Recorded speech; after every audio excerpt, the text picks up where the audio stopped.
Os projetos de lei que circulam na Câmara Municipal de Salvador influenciam diretamente a vida de milhões de soteropolitanos. Debater com autores e opositores cada um desses projetos é o papel desse programa. Fique com a gente no Questão de Ordem. Olá, tudo bem? Está no ar mais um Questão de Ordem. Hoje a gente vai conversar com o presidente da Comissão de Desenvolvimento Econômico, Turismo e Relações Internacionais, também conhecido como vereador Cláudio Tinoco. Tudo bom, vereador? Tudo bem, André. Prazer estar aqui com você, conversando e, logicamente, com todos os telespectadores da TV CAN.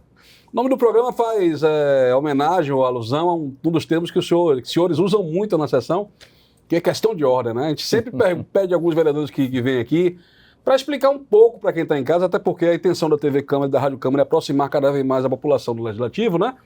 Se tem uma questão de ordem, o senhor de vez em quando pede, né? Peço sim. Na verdade, a questão de ordem é a oportunidade que tem o vereador de, como a mesma palavra diz, questionar algum aspecto durante a sessão relativo ao regimento, que é a nossa norma, que é o nosso regulamento. Mas para pedir uma questão de ordem, você precisa dizer qual é o dispositivo do regimento, que artigo você está querendo se referir. Tem muitos colegas que muitas vezes aproveitam questão de ordem apenas para poder usar o espaço de fala durante a sessão.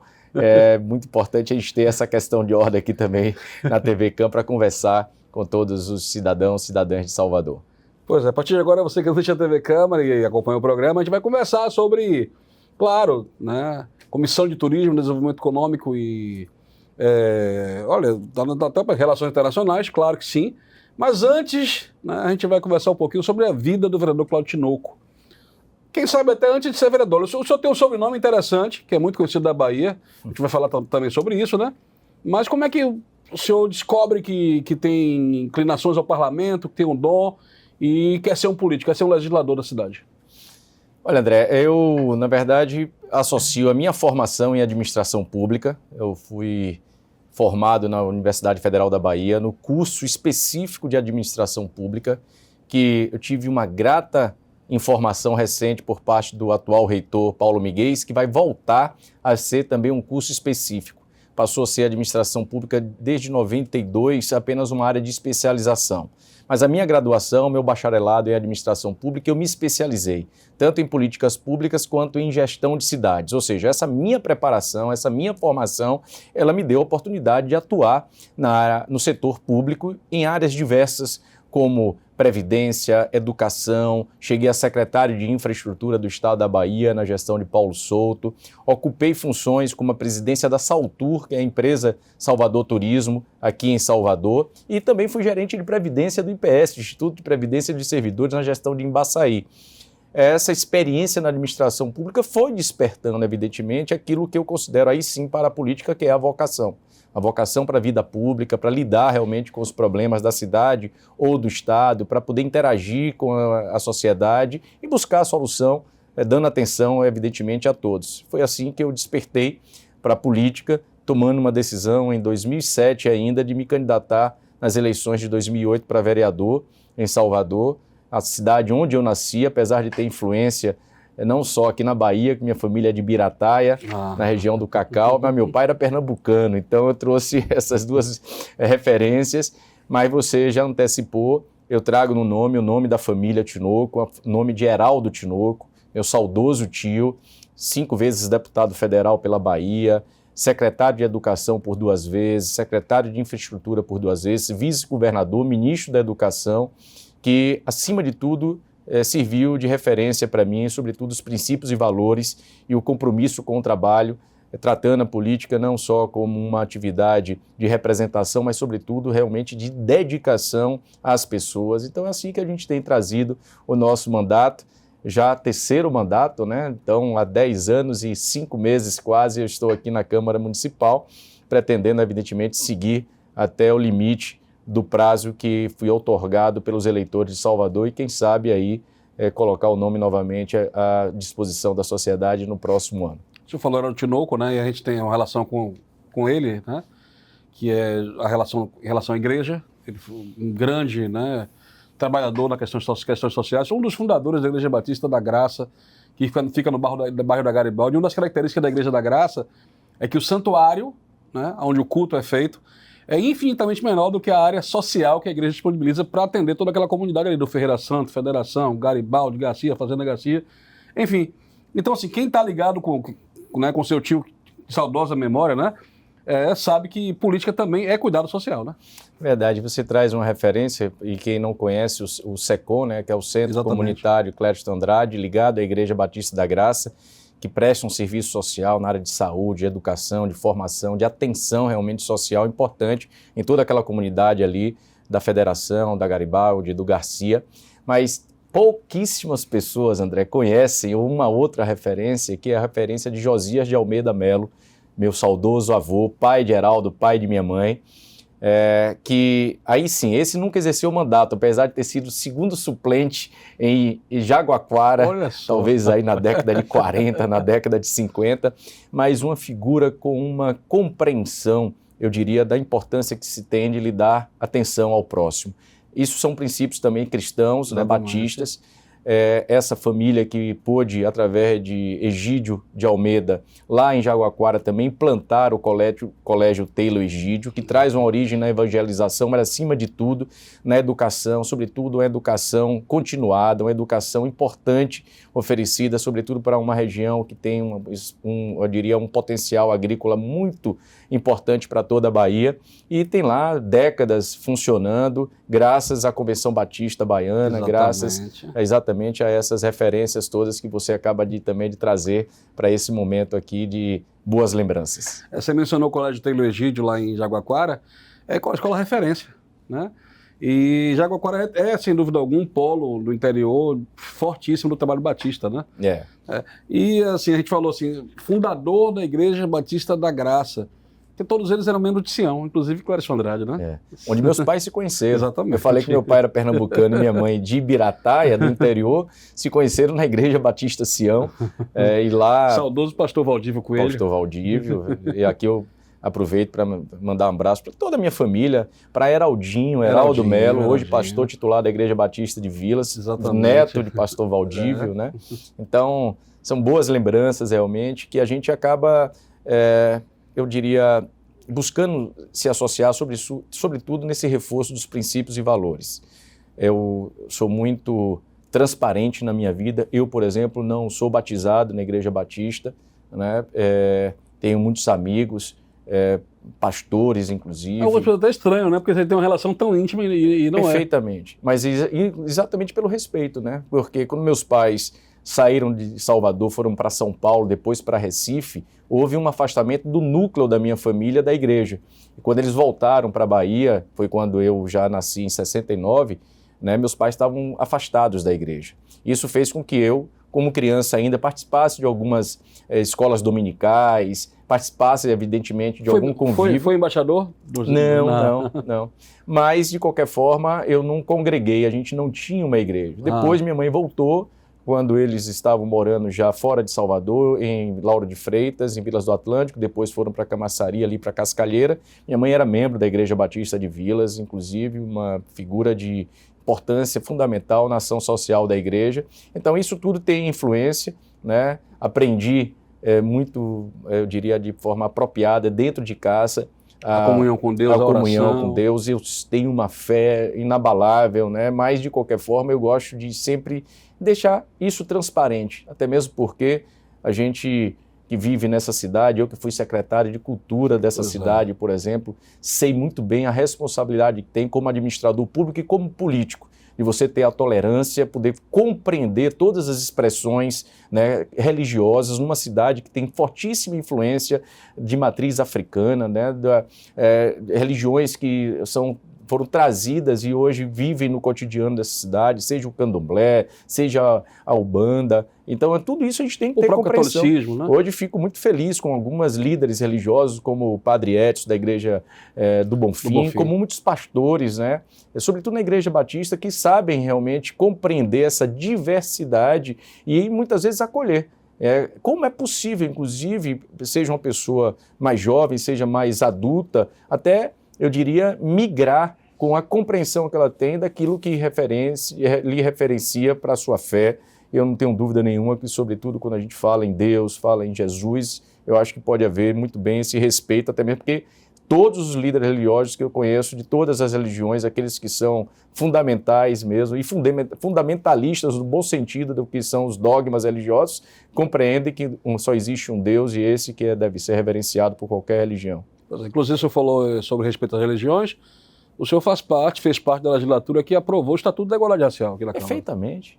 E não podemos misturar isso, né? Heraldo me ensinou muito isso. Heraldo foi secretário de Educação numa época em que se discutia muito o ensino religioso nas escolas, por exemplo. Então, ali ele assumiu a postura, apesar dele ter uma ligação direta com a Igreja Batista, ou seja, com o segmento evangélico, a qual ele era muito votado, inclusive, pelo reconhecimento que tinha, mas ele foi um líder que defendeu exatamente que houvesse dentro das escolas, uma vez, eu diria, sacramentado pela Lei de Diretrizes e Bases, incorporado ao currículo nas escolas estaduais de todas as religiões. Então, é dessa forma que a gente, eu costumo dizer, a gente não mistura, né, as nossas crenças, os nossos princípios, valores religiosos, em detrimento da posição política que a gente exerce.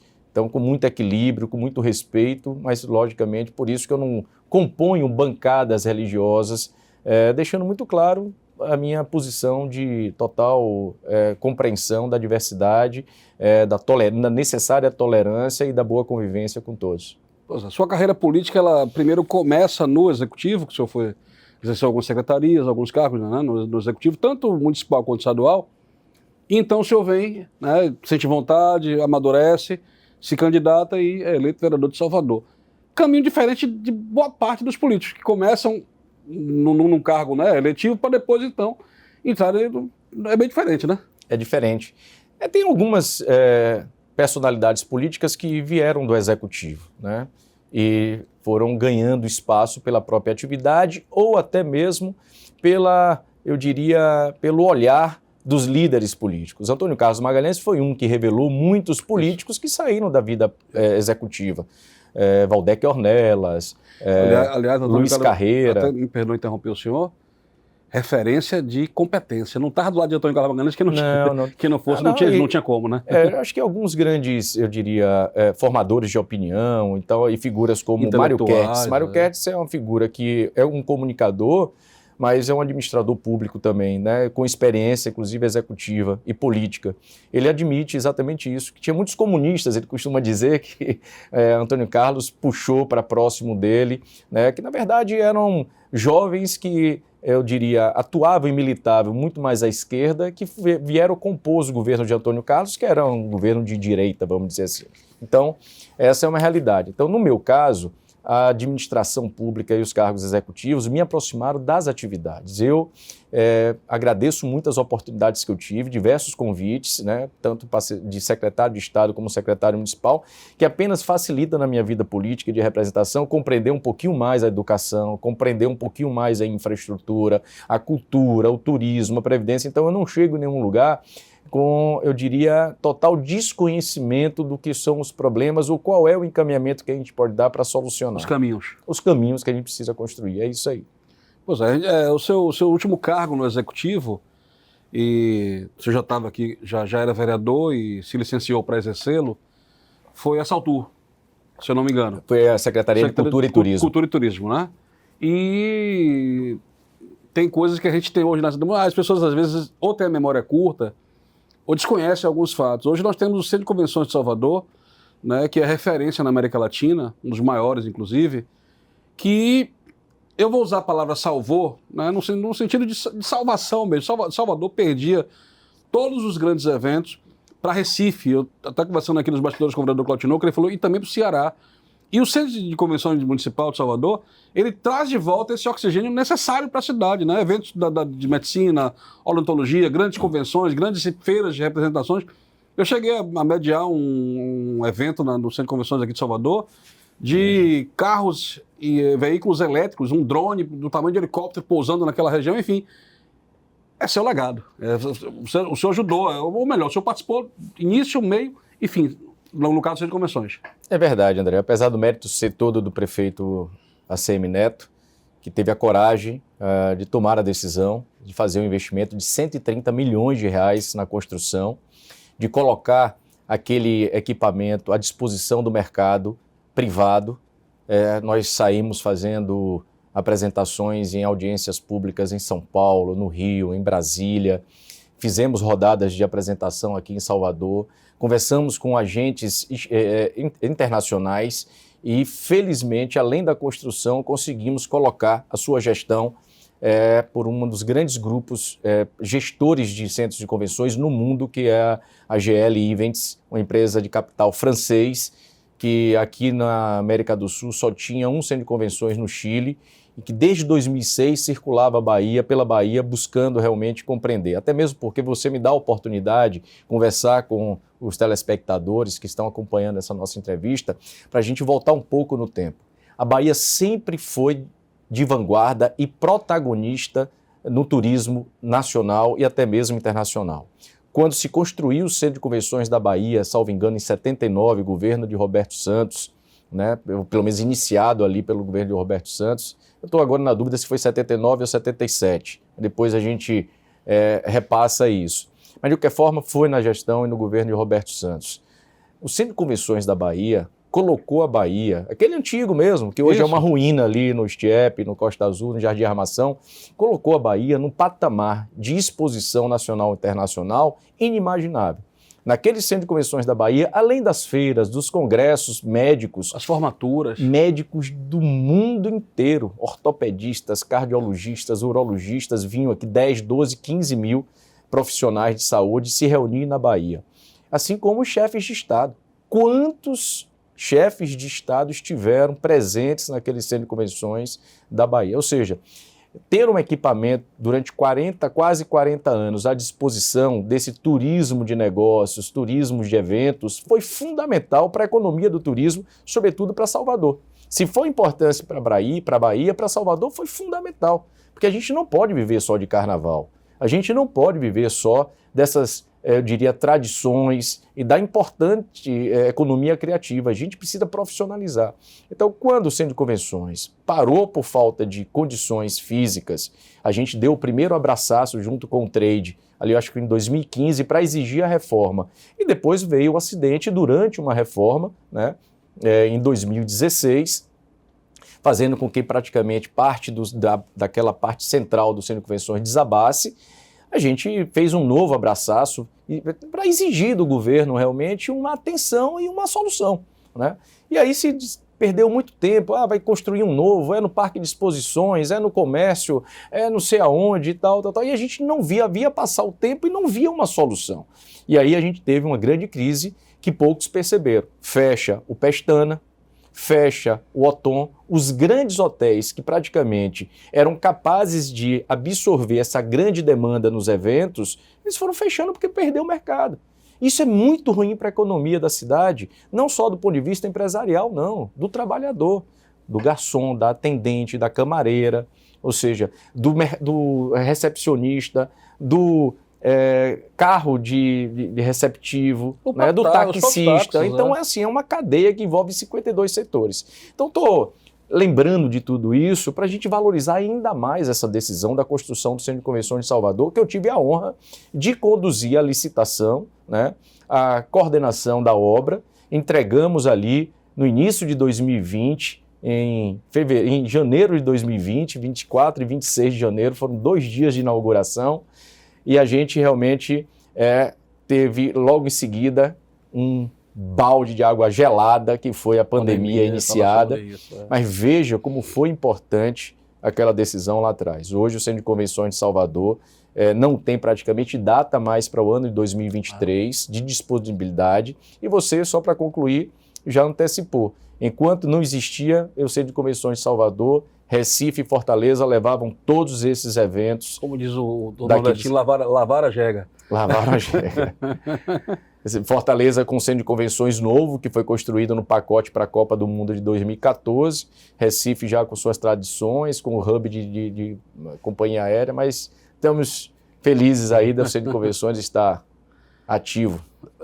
Também, já a gente vai para o intervalo, para o segundo bloco, mas antes de chegar lá, a gente vai chegar no assunto, Comissão de Turismo, eu queria saber o seguinte, também Casa do Carnaval, Casa da Música fazem parte do seu legado?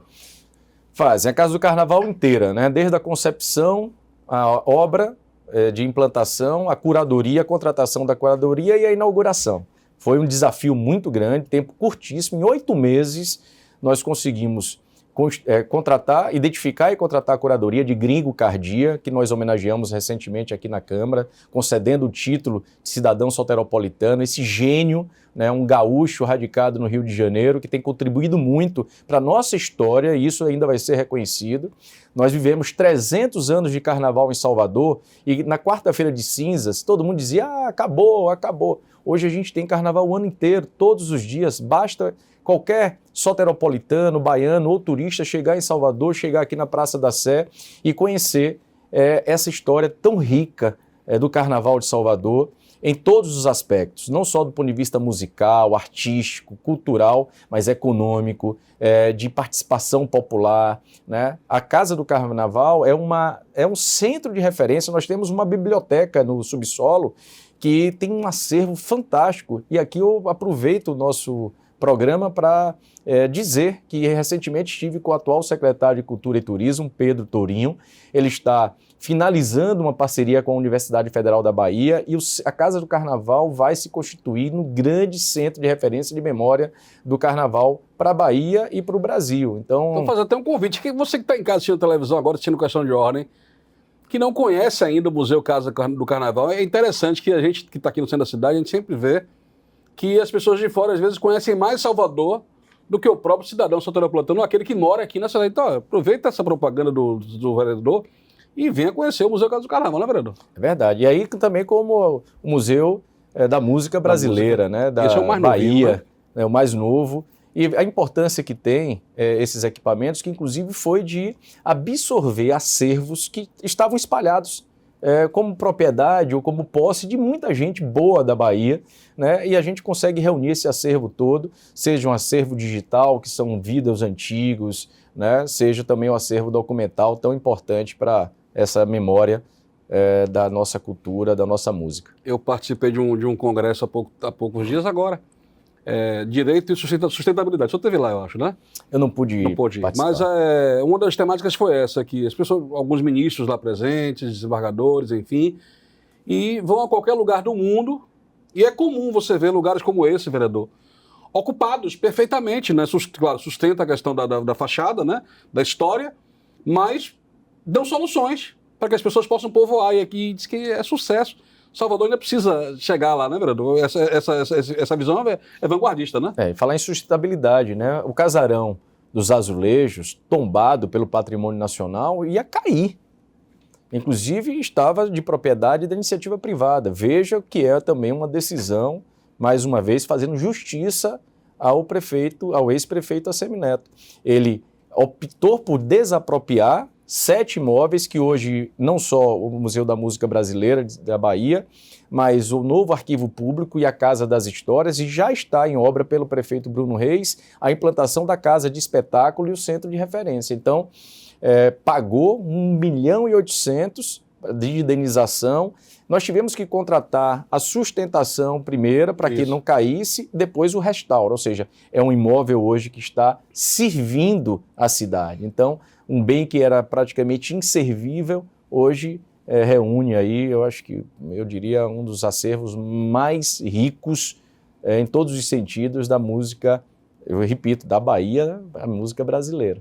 É até uma resposta para quem está em casa, a gente ouve tanto falar em restauração do comércio e tal, dá trabalho, está sendo feito, mas dá trabalho, né, vereador? Dá trabalho, mas é possível também, né? O que demonstra que quando há vontade política, quando há alocação de recursos, quando há competência de pessoas envolvidas. Quando falo competência, realmente é capacidade, é conhecer, é dedicar, é entregar, é possível. Então, eu fico muito feliz por ter participado e hoje ver, até mesmo porque a gente não é proprietário de nada, né? A gente, quando está no cargo público, a gente tem que mostrar a nossa capacidade, fazer as entregas, mas depois, logicamente, ficar só contemplando, e eu de vez em quando entro aí na Casa da Música mesmo. Isso que eu ia perguntar, como é chegar e entrar na Casa do Carnaval, entrar na Casa da Música, trações e convenções, como é para o senhor? Não, é um lado afetivo muito impactante. Para sua esposa, para seus filhos? Para os filhos, então é muito impactante. Agora, para mim, do ponto de vista pessoal, assim, não tem vaidade, né? Mas é uma realização.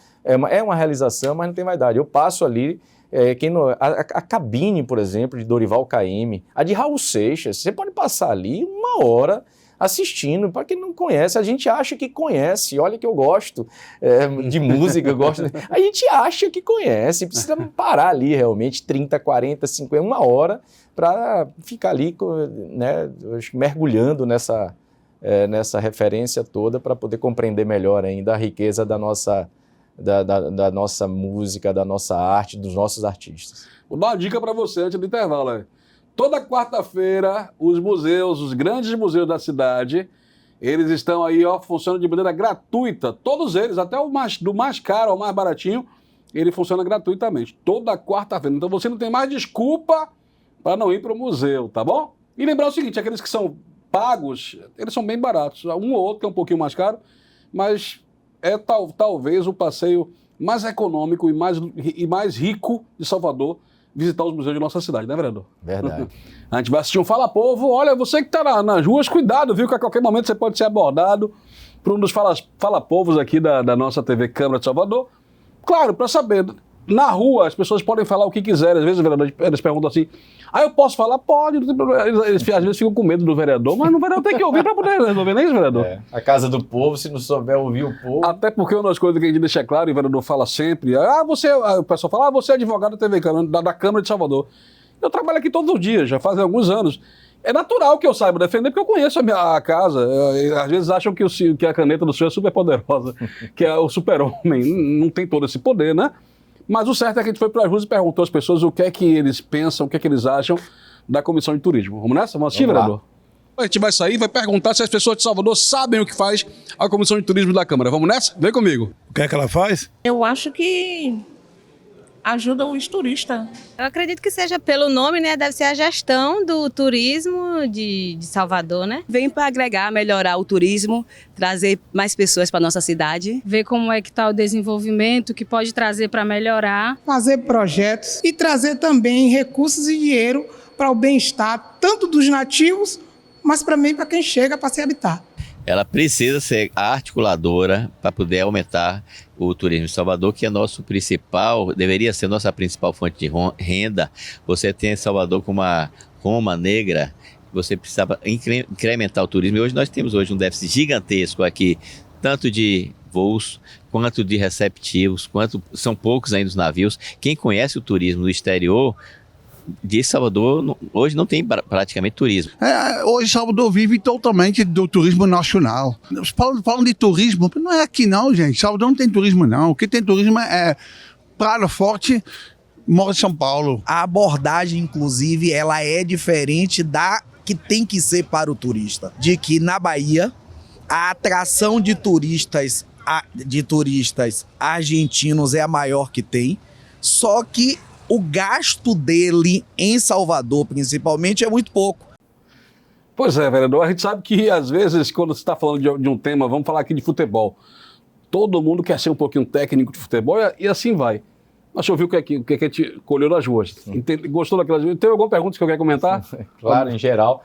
Olha, primeiro, eu fico muito feliz, né, com essa dinâmica de ouvir as pessoas. E ouvir muitas coisas boas aí. As pessoas têm uma compreensão. Se a gente se voltar para 20, 30 anos atrás, o soteropolitano baiano tinha muita aversão quando você perguntava sobre turismo, porque as pessoas tinham na cabeça que turismo servia apenas para quem vem visitar a cidade. E o turismo é tão importante para a Bahia e para Salvador, aqui no nosso caso, representa 20% do PIB. Isso significa que 20% da riqueza que é produzida em Salvador vem do turismo, que envolve 52 setores da nossa economia, que vai desde os hotéis, que é o que é mais conhecido, e pousadas, até mesmo o motorista de receptivo, né? Além do receptivo de agências. Então, é realmente fundamental para Salvador, que não tem outras indústrias, que vive muito mais do comércio e dos serviços, que o turismo seja tratado e compreendido pela população cada vez melhor. E a gente vê na voz do povo, né, essa melhor compreensão. É claro que a gente está falando do terceiro destino turístico do Brasil. Salvador é a 4ª capital do nosso país, em mais de 5.500 municípios, somos o 4º em população e somos o 3º em recepção de turismo. Eu fico muito satisfeito que na nossa gestão, entre 2017 e 2020, em 2019, nós deixamos Salvador com um recorde histórico de recepção de 9 milhões e 700 mil turistas durante o ano.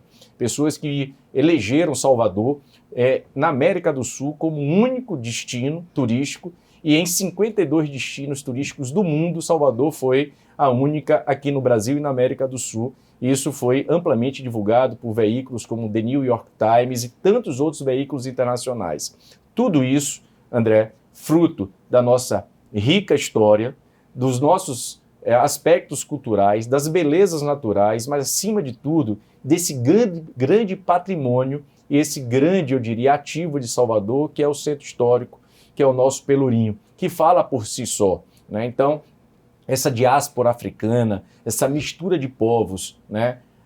Portugueses, africanos, índios, é talvez incompreensível em muitos países. Abro até aqui um parênteses para poder manifestar meu total repúdio aos atos de racismo enfrentados por jogadores como Vini Júnior, como Kaique, agora essa semana também no Rio Grande do Sul. Isso tudo demonstra a incompreensão que muitas populações do mundo têm sobre essa capacidade que nós temos aqui de formar um povo único, com muita mistura. Então tudo isso, para aqueles que querem mergulhar nessa cultura, vem. A gente recebe aqui turistas norte-americanos que vêm concentrados em julho, param em Salvador, se hospedam em Salvador, mas vão lá para a região do Recôncavo, para Cajueira, para assistir, por exemplo, a Festa da Boa Morte. Né? Então, existem pessoas no mundo, como eu, como você, que gostariam, como nós. Eu gosto de viajar muito também, eu gosto de ser turista também. E gosto de ser turista para conhecer as outras culturas, conhecer outros aspectos. Então, acho que tudo isso é muito importante. Agora, é claro que mesmo sendo o terceiro destino turístico, nós temos problemas ainda, né? E problemas que são associados, eu diria hoje, muito mais a uma questão que envolve o receptivo na cidade, né? O assédio, uma série de outras coisas. Porque a gente melhorou muito em infraestrutura, hoje a gente tem uma boa mobilidade, temos um dos melhores aeroportos do Brasil, hoje operando aqui em Salvador, né? A gente passou um período muito ruim, né? Quem quiser lembrar, onde os banheiros do aeroporto de Salvador fediam a urina e a fezes, por exemplo, né? Isso sendo repetido pela imprensa cotidianamente. Então nós mudamos esse cenário com investimento federal, com investimento privado. Ar-condicionado quebrado, escada rolante quebrada. Com todo respeito a uma cidade pequena, era pior do que muitas rodoviárias, terminais rodoviárias do interior, do Nordeste, do Norte do país. Né? Então hoje nós temos um bom aeroporto, temos um centro de convenções, temos uma cidade hoje com uma boa mobilidade, com um bom sistema de transporte, temos hoje uma cidade com a requalificação de sua orla, mas também do seu centro histórico, e temos, logicamente, gestão comprometida. Né? Nós, nos últimos 10 anos, investimos muito em promoção, investimos muito na apresentação de Salvador. Todos esses novos museus atrativos novos também que a gente comentou já nessa entrevista, contribuíram muito para isso, mas estamos aí dentro da Comissão de Desenvolvimento Econômico, Turismo e Relações Internacionais, trabalhando num colegiado que eu tenho a satisfação de presidir, mas temos lá outros 6 colegas também ali dedicados, comprometidos em fazer a defesa do turismo. Como o próprio povo falou, né? Apresentando projetos, apresentando uma série de, eu diria, demandas, né, para que o Poder Legislativo, a Casa do Povo, a Câmara Municipal de Salvador, traga uma contribuição importante também para os guias de turismo. Somos autor, inclusive, da lei que regulamentou, que melhora a fiscalização da atividade que muitas vezes é clandestina. Então, entre tantas outras coisas, tudo isso tem sido construído no âmbito da Comissão de Desenvolvimento Econômico, Turismo e Relações Internacionais. Há uma discussão na casa, e quase que uma opinião unânime, que as duas comissões mais importantes da Câmara são CCJ e Finanças e Orçamento. Isso é no país inteiro, todas as casas legislativas. Em se tratando de Salvador, que é uma cidade que vive do turismo, a sua comissão estaria da terceira no grau de importância, o senhor acha? Olha, eu considero todas as comissões permanentes da Casa importantes, cada uma no seu, diria, grau. Você tem comissões como a Comissão de Cultura, de Educação, Transporte, né, Saúde, de transporte, de desenvolvimento urbano.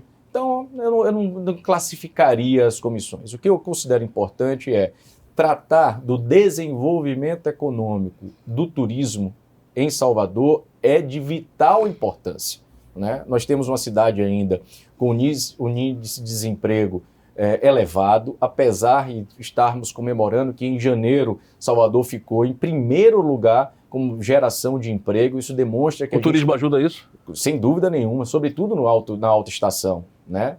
Quando nós temos aqui um fluxo muito grande, inclusive criando oportunidade de trabalho temporário. A gente sabe que muitas empresas de receptivo, elas não formam no seu quadro efetivo, mas chega nesse período da alta estação e contrata. Então você vê, eu não vou dizer que a gente tem um pleno emprego, está muito distante que isso, mas por isso que a taxa cai, sem dúvida alguma. Mas isso demonstra também que a gente tem capacidade, fora da alta estação, a melhorar essa empregabilidade, essas oportunidades de trabalho com o turismo, como, por exemplo, turismo de negócios, de convenções, congressos, a partir de uma boa agenda do centro de convenções e de eventos fora de época aqui. Mas voltando para essa abordagem, então, a gente, quando trata da comissão, a gente está tratando também de outros setores. Agora, por exemplo, o setor do comércio e turismo está enfrentando um embate com a União, porque estão querendo tirar 5% das receitas do sistema S de comércio, Senac e Sesc, por exemplo, para a Embratur. Olha, eu sou um cara formado no turismo, gestor de turismo, isso não é correto. Se a União e o governo federal quer investir em promoção internacional do Brasil, ele precisa colocar recursos próprios do orçamento e não tirar de um setor que já está fazendo bastante. Então o Sesc e o Senac ajudam na formação de diversas categorias de trabalhadores e profissionais, além de investir como Câmara de Turismo também do comércio. Então é dessa forma que a comissão está, eu diria, atuando, ativa, e eu tenho certeza que dando satisfação também à sociedade, porque o trabalho lá é intenso. Claro que a sua experiência no setor, no assunto, ajudou a te conduzir até a presidência dessa comissão. Mas para quem está em casa assistindo a gente, como é que é formada a escolha? É uma eleição de dentro da Câmara, né? E claro que com um acordo entre os partidos, entre o presidente da casa. Como é que foi chegar ao turismo, no seu caso? Olha, eu já fui presidente em outro mandato da Comissão de Desenvolvimento Econômico, Turismo e Relações Internacionais. A gente procura, logicamente, se associar àquilo que a gente tem um pouco mais de afinidade, seja pela experiência e seja eu diria, pelo direcionamento do mandato que a gente quer dar. Por outro lado, existe uma necessária compreensão da necessidade de se estabelecer uma paridade, né, uma proporcionalidade partidária. Então, cada partido vai ouvindo os seus membros e apontando, indicando os seus membros. Foi assim que eu construí no União Brasil o meu desejo de compor a comissão. Assim que o presidente Carlos Muniz publicou a composição, a gente foi conversar com os pares, com os colegas, e aí eu quero agradecer a todos os membros da comissão que acabaram votando em Cláudio Tinoco para presidir, em reconhecimento, talvez. Então é um trabalho de articulação interna, seja dos partidos, seja através do presidente, seja no diálogo com os colegas. A gente tem hoje uma previsão de durar durante um ano, né? Esse ano de 2023, a composição das comissões. Vamos ver como é que o presidente vai compreender isso para o ano de 2024. Se vai dar sequência nessas composições ou vai se reformular as comissões. O que a gente quer é manter uma agenda de trabalho intensa, e o presidente Carlos Muniz tem dado total respaldo para a gente nesse sentido. Os colegas estão aí dispostos realmente a fazer vamos dizer assim, a entrega que a gente precisa fazer. Então, estou muito satisfeito até o dia que fique lá. Pois é, a gente sabe, uma das comunicações diretas do vereador, também das comissões, também da Câmara com quem está em casa assistindo a gente agora, com o povo, é o portal da Câmara, cms.ba.gov.br. Lá você encontra telefone dos gabinetes, endereços e todas as atividades que a Câmara faz. E entre essas atividades, uma das mais importantes é a audiência pública, né? Quando vocês reúnem aqui os setores, as pessoas, tudo é aberto ao público. Não precisa dizer que a entrada é gratuita, não precisa dizer que não precisa agendar para vir. Enfim, fora isso, como é que a comissão faz para interagir com as pessoas da rua? Uhum. Olha, você já citou os canais nossos de acesso, né? A gente precisa também ter uma boa capacidade de observação. Então, o que é que nós fizemos, por exemplo, no Centro Histórico? Nós tomamos a decisão de fazer uma visita e fomos os vereadores que compõem a Comissão de Desenvolvimento Econômico, Turismo e Relações Internacionais faziam uma visita. Fomos às ruas, ouvir as pessoas, conversar com os dirigentes e a gente ter, logicamente, a vivência de saber o que é que as pessoas estão percebendo, o que é que as pessoas estão dizendo também. E é dessa forma que a gente tem preocupações ainda. Foi aquela visita que vocês almoçaram também, passaram um dia interagindo. Acho que chegou um vereador contando isso aqui, que saiu, que foi interessante, que foi ótimo e tal.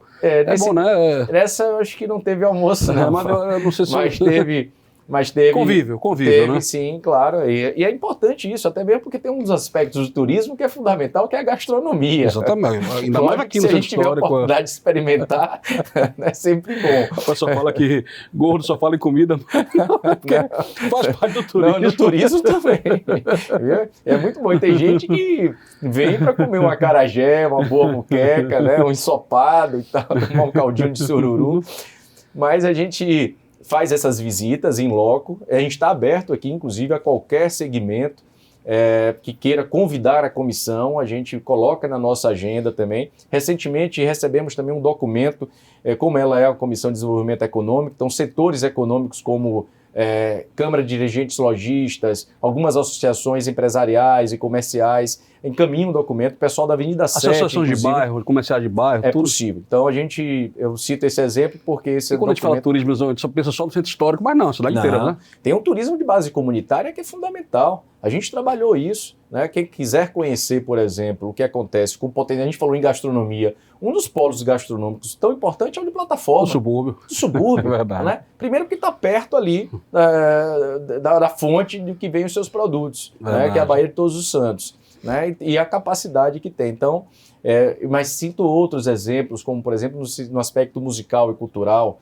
você tem em Alto do Cabrito uma referência, você tem no Nordeste de Amaralina, tantas outras referências. Então, o Quabales hoje, que Engenheiro de Brotas, né? Assim, Garcia, né? É claro que esses aspectos culturais, gastronomia, questão de expressões tradicionais, elas chamam bastante atenção realmente. E só para não deixar de citar, Eu recebi aqui uma pesca Avenida Contorno, que está aqui perto da gente, verdade, né? É verdade. E outros aspectos que envolvem também uma referência que é a hospedaria. Então, o Santo Antônio, além do Carmo, ele se fortalece muito pela capacidade que tem pequenas hospedagens, pousadas e hotéis, que são pousadas de charme conhecidas, que atrai, sobretudo, o turista estrangeiro para viver aquela experiência dentro do centro histórico. Então, acaba se consolidando como um polo hoteleiro importantíssimo. Então, são coisas que a gente,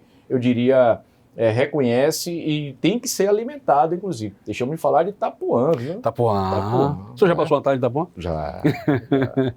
Lembrar que no caso do Santo Antônio lá no Carmo, 90% dos donos de pousadas são gringos, né? São gringos. Ou mais, né? Vieram, gostaram, agora eu vou trazer o povo para cá. Investimento, né? Mas emprega as pessoas daqui e cria um canal direto, realmente. Tem pousadas, hotéis do centro histórico, por exemplo, que tem o reconhecimento de plataformas de hospedagem, reconhecimentos de excelência, inclusive. Isso é muito importante. É preciso que na cidade você tenha a hospedagem de baixo custo e tenha também essas hospedagens que são de maior custo para atrair, logicamente, um capital, um visitante de maior capacidade financeira e, consequentemente, de gastar na nossa cidade. Eu vi que no Fala Povo, uma moça disse assim, não, para atrair mais pessoas. É importantíssimo a gente atrair cada vez mais visitantes. Nós não temos um limite hoje para Salvador. Batemos um recorde em 2019, mas quanto mais... a gente Carnaval agora também, a cidade foi muito bem, também 100% de taxa de ocupação hoteleira. Muita gente, inclusive, se hospedando em imóveis, né? Airbnb e tal, coisa do tipo, plataformas digitais ou aluguel direto, realmente. Então, você vê como tudo isso aquece muito, porque a gente precisa reabrir hotéis em Salvador e não passar aquele ciclo de fechamento de hotéis que foi muito triste para a gente. Falar de uma coisa que a gente só quer falar mesmo como história e que fique lá atrás, por favor, meu Deus, que não venha mais uma situação dessa, né, para a gente, mas como é que foi trabalhar com desenvolvimento econômico, turismo e relações internacionais na pandemia, vereador?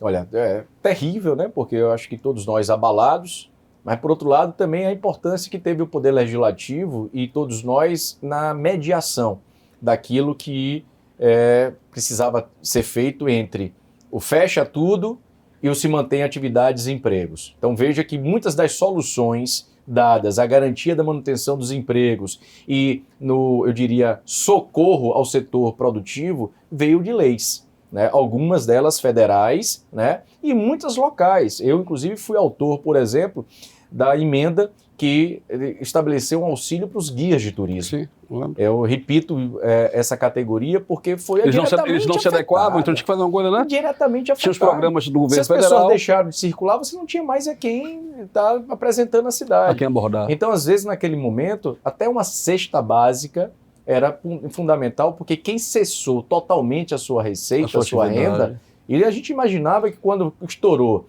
ali em março, os primeiros decretos de restrição, que poderia durar 3, 6 meses, a gente não imaginava durar 2 anos e meio, quase 3 anos, né, de assédio e restrição. Então, o nosso papel foi exatamente esse, de fazer essa mediação. Ajudamos o setor de bares e restaurantes, ajudamos o setor da indústria de hotéis, algumas categorias como guia de turismo, tudo isso num trabalho de mediação, seja com o Poder Executivo Municipal, seja com o Poder Executivo Estadual também.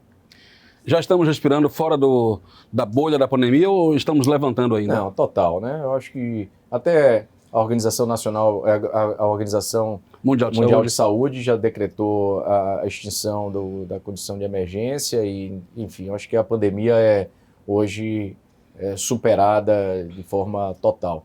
Cabe a gente aprender com isso, né? Aprender muito, melhorando, logicamente, os nossos protocolos todos, né? Lidar realmente com uma necessidade de você ter melhores serviços, maior atenção, asseio. Acho que tudo isso é fundamental, mais profissionalismo ainda. Então não é possível que a gente não, passando tudo que nós passamos, não tenha aprendido. Então por isso melhorar e investir em qualificação profissional, capacitação de mão de obra, né? Oferecer incentivos para que o setor empresarial e produtivo possa também ter as condições de fazer com que esses protocolos sejam absorvidos no dia a dia.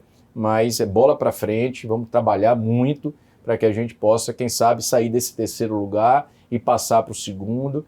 Eu costumo dizer, eu adoraria que Salvador fosse seja a primeira capital do Brasil e o primeiro destino turístico, mas concorrer com São Paulo não é comum. São Paulo é um grande hub, né, mundial, né, um grande centro econômico. É Nova York brasileira. Né, a maior cidade desse país, então é muito difícil você dizer assim, até mesmo porque o turismo de negócios, quem vai visitar São Paulo, ou até mesmo uma coisa que está crescendo muito, que é a saúde, Salvador vai se posicionar nisso, observe isso, André, para o futuro, muito em breve. Salvador está investindo muito nos hotéis, nos hospitais particulares e pode ser um polo para o nordeste, norte do país, de serviços de saúde especializados, como nunca houve, e com isso atrair também as pessoas que vão vir para a cidade exatamente para os seus tratamentos, o que acontece muito em São Paulo. Estou dando aqui exemplos para que a gente possa avançar ainda mais, eu diria, na captação de visitantes para Salvador, melhorando a nossa economia, gerando emprego aqui na nossa cidade. O tempo está afunilando, mas eu não posso deixar de fazer uma pergunta. Como nós somos a Casa Legislativa mais perto do povo, e estamos bem próximos, na realidade, das pessoas, o que está acontecendo com o Centro Histórico de Salvador, com a insegurança, com a violência, e o que é que a Câmara tem feito, o que é que a sua comissão tem feito para melhorar isso aí, vereador? Olha, o que acontece é um reflexo do que acontece em toda a cidade, em todo o estado. O nível de violência cresceu muito, isso preocupa a todos nós de uma forma geral. O Centro Histórico, como é muito comum em muitas cidades históricas, quando ele não é povoado, vive o ermo, né? Então, atrai muitas vezes as pessoas mais vulneráveis, as pessoas que hoje não têm habitação, as pessoas que têm uma dependência química, as pessoas que vivem muitas vezes ali numa condição de se abrigar nessa área que talvez esteja mais deserta. Essa é uma realidade e não precisa ninguém dizer para a gente, a Câmara Municipal é aqui, a gente vive quando sai lá do anexo na Rua Rui Barbosa para vir para o plenário da Câmara aqui no Paço Municipal, na Praça Municipal, quando a gente vai almoçar, quando a gente vai visitar. Eu particularmente tenho aqui boas relações, tenho aqui eleitores, tenho aqui uma representação que eu preciso também estar no dia a dia, mas acredito que a gente venha viver um ciclo mais virtuoso, com a decisão do prefeito Bruno Reis de implantar o Distrito Cultural do Centro Histórico, e a Câmara tem tido uma participação fundamental nisso. É claro que ainda vai vir algumas questões que vão envolver a Câmara como um todo para a gente aprovar. Nós já aprovamos aqui leis como o PID, que é o Programa de Incentivo ao Desenvolvimento Integrado e Sustentável. Já aprovamos aqui outros programas de leis com programas de incentivo. Boa parte desse patrimônio arquitetônico, imobiliário daqui é privado, é particular. Então a gente precisa fazer com que esses proprietários tenham interesse em investir para restaurar. São quase 300 casarões que estão aqui em condições de ruína, que precisam ser restaurados, dar uma funcionalidade a eles, né, seja residencial. Eu acho que esse é o grande desafio. A gente está discutindo muito isso no âmbito da Câmara, e a Prefeitura vai também estabelecer um programa para poder incentivar a implantação de habitação, para que a gente possa atrair, de fato, uma convivência mais cotidiana para o Centro Histórico. O soteropolitano precisa compreender o Pelourinho, o Centro Histórico, como seu espaço de convivência, de convívio, e eu que cheguei a essa entrevista aqui vindo de um encontro que foi apresentado a programação de São João e, sobretudo, da comemoração do bicentenário da independência da Bahia em 2 de julho. A gente está no coração da nossa formação e a gente precisa valorizar ainda mais, e a Câmara vai estar firme e forte nesse propósito. Pois é. O tempo está quase acabando, mas eu não posso deixar de fazer uma pergunta. São 3 mandatos, e nesses 3 mandatos, muitos projetos de lei propostos e aprovados. Mas a gente não dá para falar de todos, pelo menos do que beneficia os guias de turismo, já que é o assunto do turismo, vereador. Verdade, a lei de 2015 é 8.899, 2015, de minha autoria. Nós regulamentamos a atividade de guias de turismo aqui em Salvador, e agora o projeto de lei 8/2022 foi aprovado, deve ser sancionado nos próximos dias pelo prefeito. Cria ainda mais, eu diria, rigidez na fiscalização da atividade de guia, que precisa ter um cadastramento pelo Ministério do Turismo, que precisa ter o reconhecimento como guia local e regional, fazendo com que empresas que muitas vezes trazem excursões de fora possam estar trazendo profissionais de fora de Salvador. E, acima de tudo, a compreensão da capacidade que tem os nossos guias soteropolitanos e a responsabilidade de guiar. A gente já viu muito acidente com grupos de guiados, como no Rio de Janeiro, levando para locais que não tenham ali a apropriação turística, enfim. Então, eu sou muito feliz em representar essa categoria, mas também sou feliz por ser autor da Lei de Acesso à Informação Municipal no meu primeiro mandato, na Lei da Transparência nas Obras Públicas, em ter sido aqui autor da lei e depois, logicamente, grande articulador da lei que regulamentou a atividade de mototáxi aqui na nossa cidade. Aí fica para outras pautas aí, outras questões de ordem, mas essa aqui eu fico muito feliz, agradecendo a vocês a oportunidade, a todos que acompanham essa entrevista também, conversar sobre o desenvolvimento econômico de Salvador, o turismo e as nossas relações com o mundo. Vamos lá, uma hashtag? A hashtag eu moro onde você quer passear. E uma hashtag para você que é de Salvador. Seja turista também na sua cidade, né, vereador? Melhor que ser turista de fora é ser turista de dentro, né? A gente já está aqui, é mais barato pra gente. A gente vai para lá, gasta tanta grana fora, né? Aqui é só pegar o busão ou o aplicativo, ou tirar o fusquinha da garagem e conhecer a cidade, né, vereador? É isso aí. Salvador é uma cidade que eu acho que surpreende a todos nós, até que não a conhecemos com muita propriedade. Então, e os baianos também do interior, viu? Vim pra Salvador. Aí, se quiser ficar aqui como minha mãe, acaba fazendo aqui uma família. Beleza. Obrigado a você que acompanhou a gente até agora. Esse programa, se você perdeu alguma parte do programa, algum detalhe, vai lá no YouTube da TV Câmara de Salvador. Tem todos os nossos programas lá, mas a gente vai repetir esse programa na rede algumas vezes para que você reveja, veja de novo e convide todo mundo para assistir esse programa, tá bom? Muito obrigado, beijo do coração, até o próximo. E outra coisa, não muda o canal não. E nem a sintonia da rádio, nós estamos também na Rádio FM, né? O programa vai para a Rádio Câmara também, porque aqui nós temos a melhor programação para as famílias da cidade. Muito obrigado.